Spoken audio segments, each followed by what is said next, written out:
good evening. Today we are here with a very special guest, all the way from India. Though he is doing it from India, but uh, he is from France. So just know about his whereabouts and what is the reason for doing this interview. So let's welcome our chief guest, Mr. Francis. How are you doing? Yeah, I'm doing good. Thank you so much. Yeah, so very glad to do interview you because I think you're the first person I'm doing out of India. All right. Till date, I have given many interviews, but mostly all the guests are from India. You are also doing this from India, but your family is completely from France, right? Right.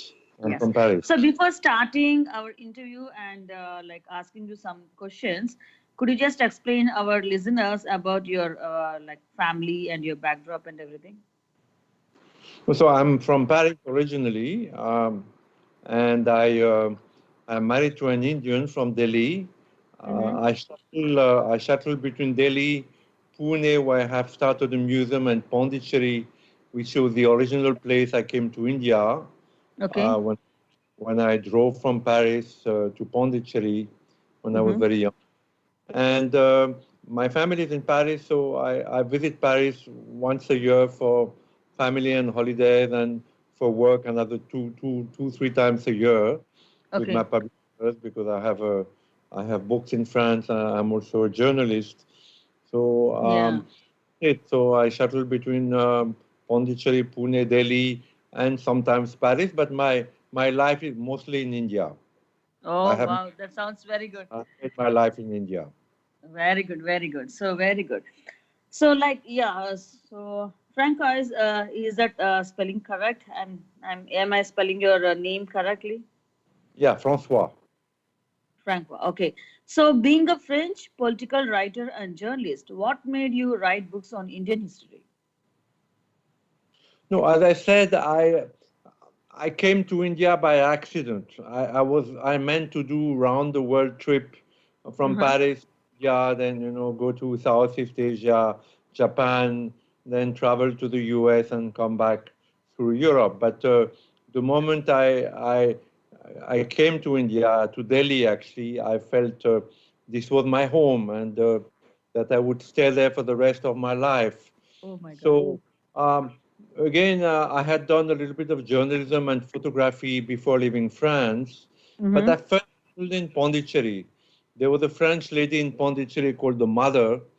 Okay. She was the companion of Sri Aurobindo, and I Okay. had the great privilege to meet her when she was alive. So for Oh. 7 years, I was an ashramite. I didn't Okay. did little writing, but only for myself in a diary. But I was an ashramite while she was alive. I worked in the garden, and I meditated and read Sri Aurobindo a lot, because she was Sri Aurobindo's companion, and Sri Aurobindo was a great yogi, philosopher, avatar, poet. So I read Sri Aurobindo a lot, and then the mother died. It was a great shock to me. When the guru dies, it's a great shock. Okay. And lost for some time, and then as I had done some journalism, I started freelancing, first in the south from Pondicherry, around Kerala, Tamil Nadu, Karnataka. Then slowly I came to Delhi, and I became a political correspondent first for a very good Swiss newspaper from Switzerland, and then for one of the French leading newspapers. But Okay. actually, my main where I actually started becoming a journalist and defending India was when I covered Kashmir, because in Kashmir I saw for the first time the genocide of Hindus, of which I have written afterwards a lot about, and put in my museum exhibitions about it also. But I saw that the Kashmiri Hindus who had not committed any crime or anything, they were chased out of the Valley of Kashmir Right. by Muslims supported by Pakistan. And this opened my eyes, and I started studying Indian history, Wow. particularly figures like Aurangzeb and Chhatrapati Shivaji Maharaj. And then Mm-hmm. studying Indian history, I started doing exhibitions. My first exhibition was on the Kashmiri Pandits. I opened it in Delhi, in the very famous place called the Habitat Center with Sri Sri Ravi Shankar, who supported me through my career as a journalist and writer, and also Mr. Advani, who was then the Deputy Prime Minister. Right. So Kashmir actually was my my watershed, because of Kashmir, because what I saw in Kashmir, and that touched me profoundly, that one religion which believed that it is exclusive and the only true religion in the world can actually chase out people because they're from another religion so that they become refugees in their own country. So really Kashmir was what opened my eyes. You could say that I lost my innocence in Kashmir. All the cliches, all the prejudices that most Western journalists carry when they come to India, even when they leave, in Kashmir, for me, they were wiped out. Of course, because of Sri Aurobindo, because I had read Sri Aurobindo, because I had met the mother who was a deep admirer of India, that helped me to have a little bit intuition and discernment about what I saw in Kashmir. And so this really shaped my writings, my career, my whole thing. And this is how I came to be known as a defender of the Hindus. Wow. And I have no words to say anything because being a journalist, obviously, journalists will have a chance, will get a chance to go around the world and know about different places, right? And you have known a lot about India, and you are settled completely in Pune, right? Yes, I started a museum in Pune because as I studied, for instance, Aurangzeb was a very important figure in Indian history. Yes. I realized that though he's portrayed as a very, severe but just ruler under whom India flourished like never before, the man was a monster, to Hindus, of course, but also to his own family, to his brother, to his father, to his son. So I started writing books also. Though I'm no historian, you can say that I came to India by accident. I became a journalist by accident, and I became a so-called historian by accident. But studying Aurangzeb and Shivaji Maharaj and Maharana Pratap, and now I'm doing a whole series of heroines of India like Tarabai and Rani Kito Chenama, Aliabai Holkar. So studying these people, I realized that Indian history was not written as it happened. So I started writing books. And of course, today we're going to talk about my latest book, which is called An Entirely New History of India. Right. I'm very proud of. Very, very proud. Very proud. Yeah. So you have found the Chhatrapati Shivaji Museum, Pune, in the year 2010, right? 2010. Right. Yes. Right. So yeah, even got support from Sri Sri Ravi Shankar ji and Dalai Lama also. Could you explain us how many have reached you have how many people, like all the celebrities like Ravi Shankar Maharaj and Dalai Lama, and also Venkaiah Naidu ji also approached you and he visited the museum. Yeah, but celebrities come and go, and I mean, of course, Sri Sri Ravi Shankar is an exception because he supported me right from the beginning when I did the Kashmiri Pandit exhibition, and even when I did exhibitions which were a little more controversial, like Aurangzeb, which is a very controversial and it's a very touchy subject in India, he still supported me. But other celebrities, I must say that politicians in India, they come and they go, but first it costs a lot of money to host them and a lot of security. Of course, the Dalai Lama came. I'm very fond of the Dalai Lama, but I'm found in Tibet also. I think Tibet is very important at the moment because of China, because of the hostility that China is demonstrating towards India, because of the aggressivity of Chinese towards India. So the Dalai Lama is very, very important. But of course, the Dalai Lama came to my museum, but it cost us a lot of money. And when he left, I must say, there was nothing much. He didn't bring, people that came afterwards. So what's important for me is that ordinary people come and see the museum. And last year, in 2019, we had nearly 10,000 people. It's free, the museum. Huh? The entrance is free because it's a Seva project. I'm still going on as a journalist and writer. My wife, who's, I have to say a few words about her because she's been a great support. She's a trustee of the museum. It's not her thing. She's a textile designer. She's not a politically oriented person like me. She comes from a very westernized, Sikh family, Sikh Hindu family.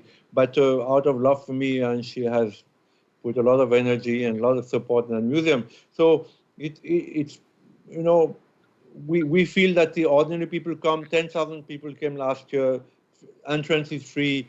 Many school children, just by word of mouth, people hear about the museum. Now Pune is catching up. It used to be outside Pune. Now Pune is catching up to the museum.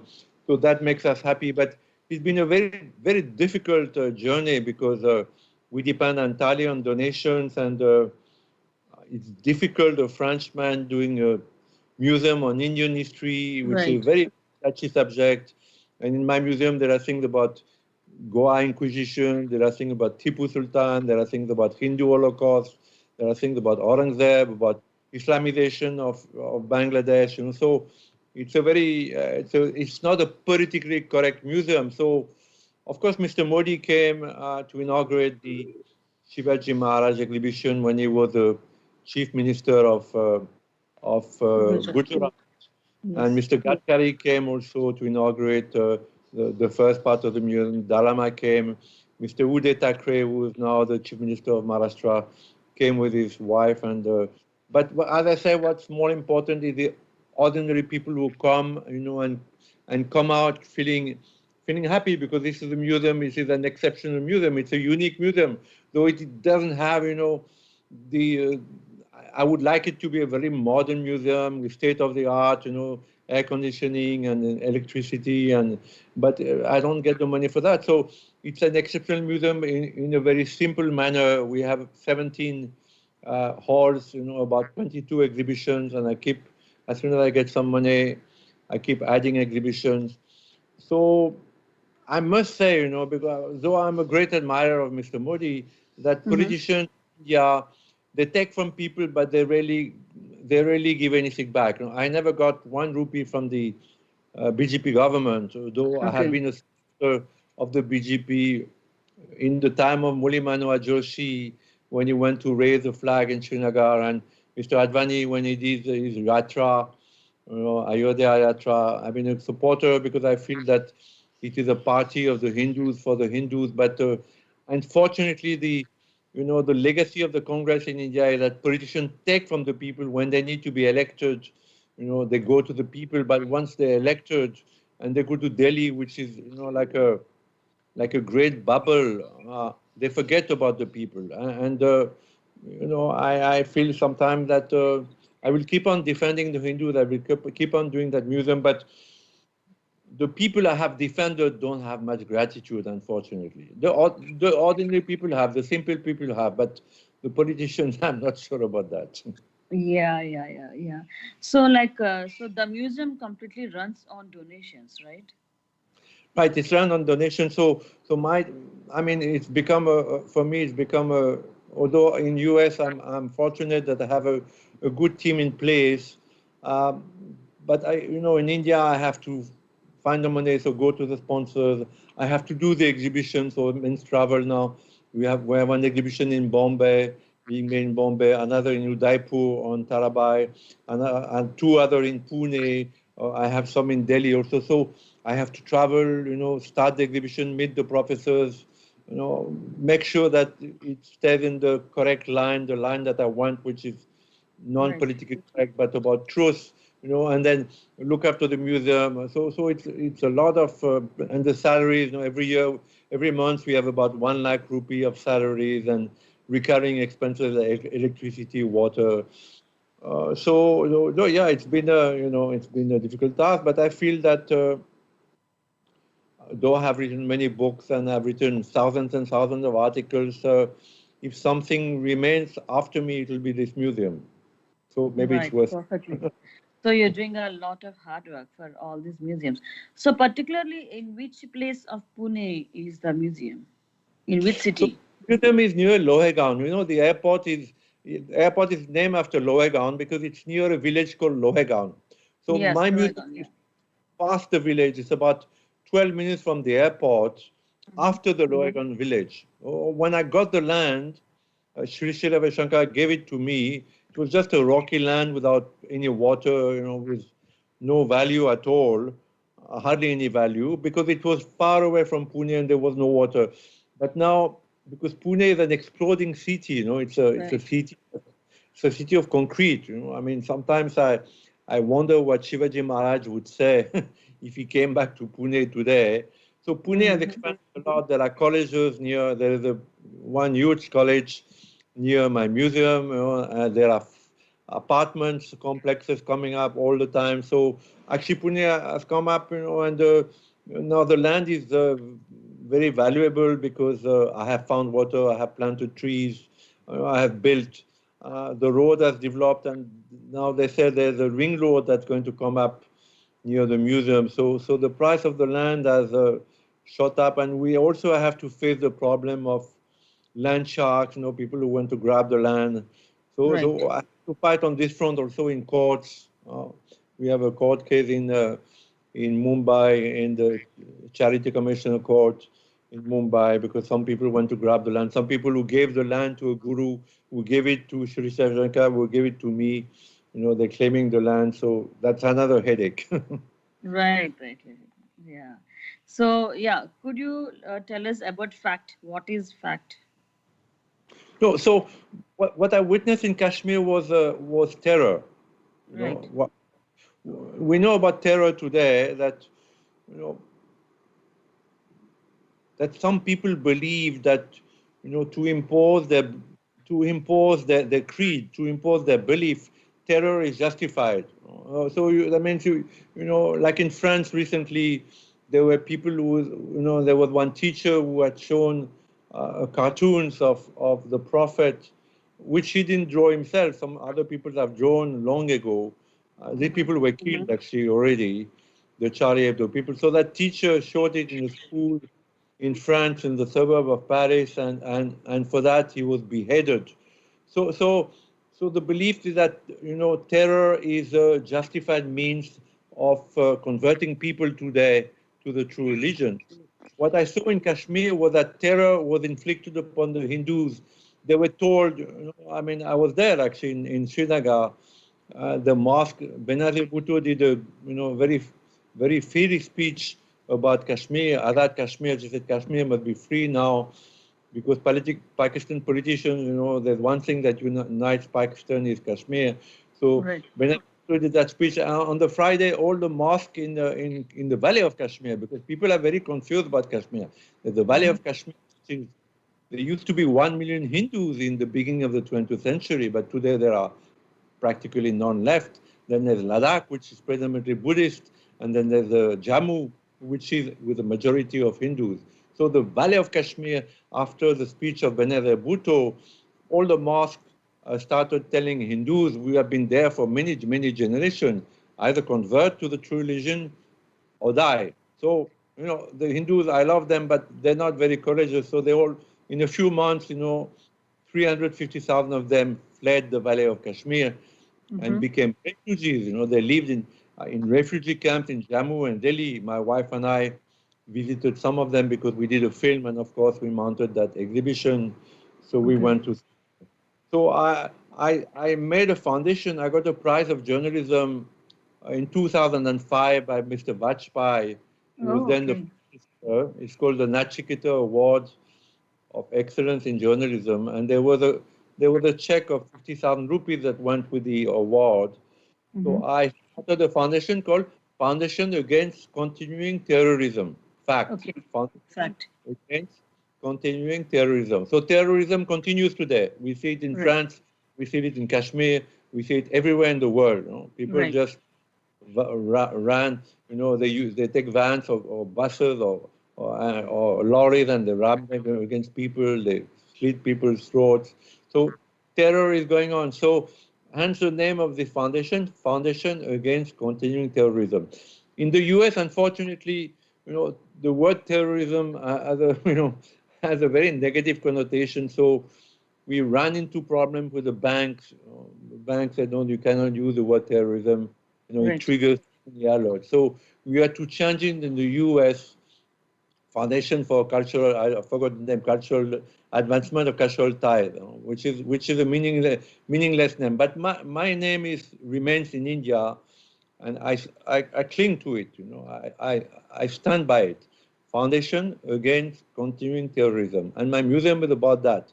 Whether it's terrorism against the Tibetans by the Chinese, whether it's terrorism by the Muslims against the Hindus, against the Christians, against the Ahmadi Muslim, because the Muslims are also persecuted. The Ahmadi Muslims are persecuted in Pakistan.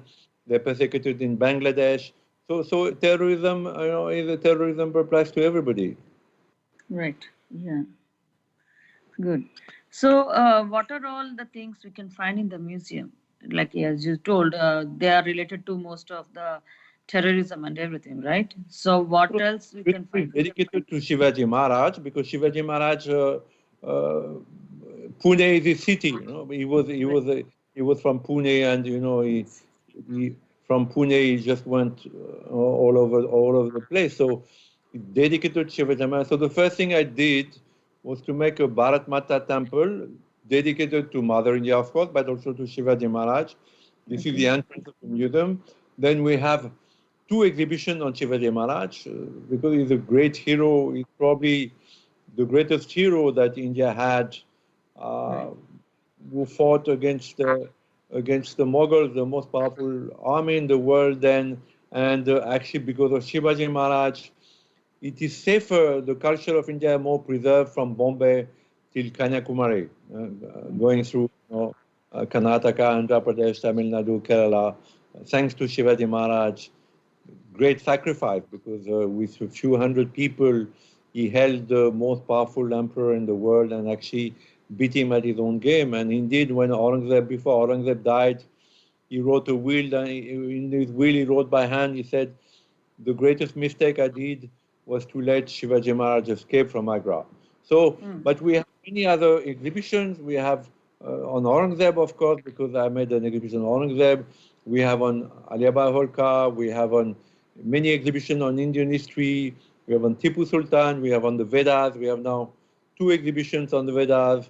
We have that exhibition on the Rani Kitu Chenama. We have one on Tarabai. We have one on Hinduism. We have one on Buddhism. So we have so many exhibitions in the museum, and it is worth visiting. Whoever comes and sees the museum comes out feeling happy about it.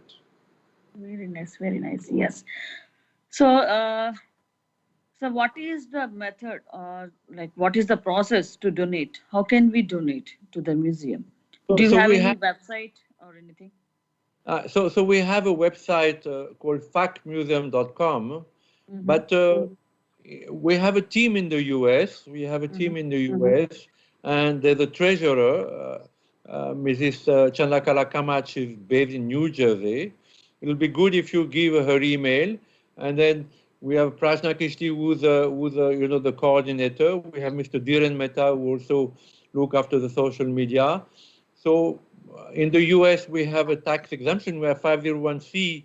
So these people could guide you either to donate directly on the website or to make a check for which you get a tax receipt. So it'll be good if you show, the details of Fact USA at the end of this show. Okay. So, like, not only from India, from other parts of the country, or from other cities, or from other states of India. So, if anybody wants to donate, Yeah, so they can send me an email. My email is Francois Gautier, francoisgautier26.com. I uh-huh. will maybe text it to you. Shall I text it to you? Yes, you can text it to me, then So I can you announce have it to my you. email. You have my email Yes, because I got your email. I got your email. Yes, uh, yes, yes. so just give them my email. They can send me an email. We also have tax exemption in India, and we Uh-huh. have a trust account. So they Yes. can donate to that trust account, either make an electronic donation, which is the simplest, for which we will send them a tax receipt. And they can choose also which exhibition they want to donate for. Now we have one on Vijayanagar, we have one on the Shakti of Shivaji Maharaj, particularly with Mother Jijabai. We have one, as I said, on Tarabai, another one which is ongoing on Rani Kitur Chenama. We have one also on the greatness of the Vedas, the Vedantas, the science in the Vedantas. So whatever they want, we can put that money at the service of a certain exhibition. Very nice, very nice. Sure, I will announce I will be announcing your email ID before we end the interview. So, lastly, tell us about the book which you are going to start. Like already has started, and like the new history of India. Could you tell something about the book and when is it going to release?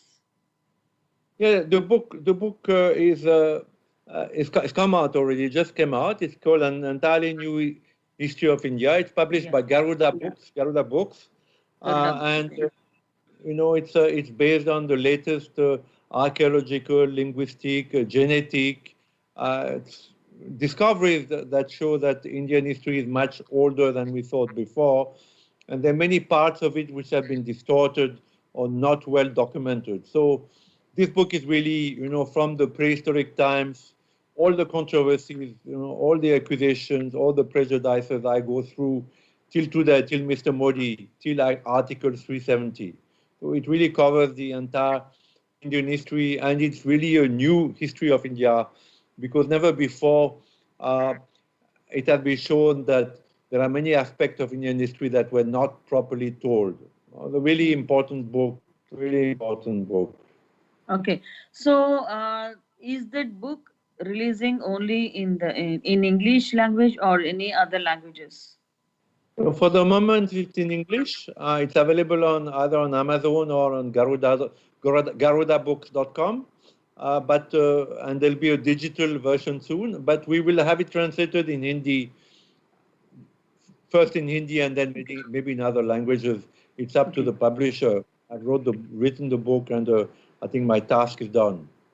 Yes. Yeah, your task is done writing it in English, but the translation has to start, right?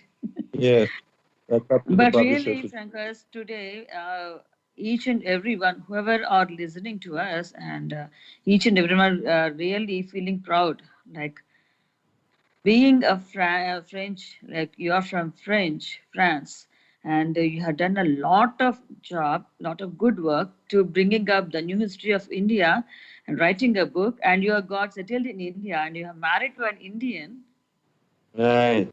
right? So Right. really, your wife is great, and you're really great. Thank you So so much. really, because nobody can do that. Nobody can do that. Marrying an Indian, there is nothing rule like that. You have to get settled in India and do this much of work for India. Thank you very much. Thank you. Thank Very you. appreciable. Really. Hats off to your what do you say? The patriotism towards India. Thank you so much. Thank you so Very much. much, very much, very much Pleasure. appreciable. And before Very good. ending the interview, could you want to say anything to our friends, followers, or our listeners? So your audience is what? Mostly Indian Americans or also Indians? Anyone, whoever are listening, because your friends will be in France and throughout India and I throughout the think world. I think the most important things for Indians and for Hindus in the US is to unite, because Hindus are very fragmented, though they are 1.2, 1.3 billion in the world and a very successful community wherever they have exported themselves. They're very fragmented, very disunited. And we see that all over the world, including in India, Hindus, intellectuals, keep on running down their culture, their history, demeaning their people. So this saddens me as an admirer of Indian history and Indian culture. So the first thing is that, like the Chinese, Indians abroad should be proud to be Indian. They should contribute back to their country, because after all, many of them were educated in India and then went on to, have jobs abroad and successfully be successful. So it's important that Indians be proud to be Indians, because that is lacking very dearly, and it's been one of my tasks to tell Indians that, it's great to be an Indian. It's great to be an Indian. You should be proud to be an Indian. The French are Very proud to proud. be Americans are proud to be French, but why are Indians not proud to be Indians? Why do they go abroad and keep on, spitting on their country, their culture, running down, their own custom, their own people? Very sad. It's a sign of, a colonized mind. Very sad. Right, right. Very well Okay. said. Very well said. And we have got a question. Do you have any plans to visit New Jersey or any other Yes, states in US? yes, of course. Yeah, yeah. I mean, as soon as the restrictions are lifted, I will definitely come to America. Definitely. And New Jersey And will be one of my stops. yes, just let us know when are you coming to New Jersey or any other states, right? I would say, maybe next year by next year fall, by autumn next year, I should definitely come to the US. Right, right, right. Hopefully, and we will be eagerly waiting for your visit to America. And Surely. really, Francois, today I think this is the best moment we are having. Each and everyone who are listening to it, and everyone is enjoying, and everyone really feeling very proud to know about you. And Thank and we will meet you soon. We will meet you soon. Wish you all the you. very best, and hopefully you get more and more donations. And Yeah. We'll this just is put an not your email museum. This is in the end for people who want to know. They can send me an email, and maybe you yes. can put Prajna's email or Chandaka's email for the US people, so they can Mhm. donate in US dollars for the museum. And remember that it's a Seva project. It's something that I do for the greatness of India, for the greatness of Indian culture, Indian history, and it's something that I want to donate to India. Right. Thank you very much. And the last message is our CEO Vilas Jambula. He is ready to meet you once you visit New Jersey.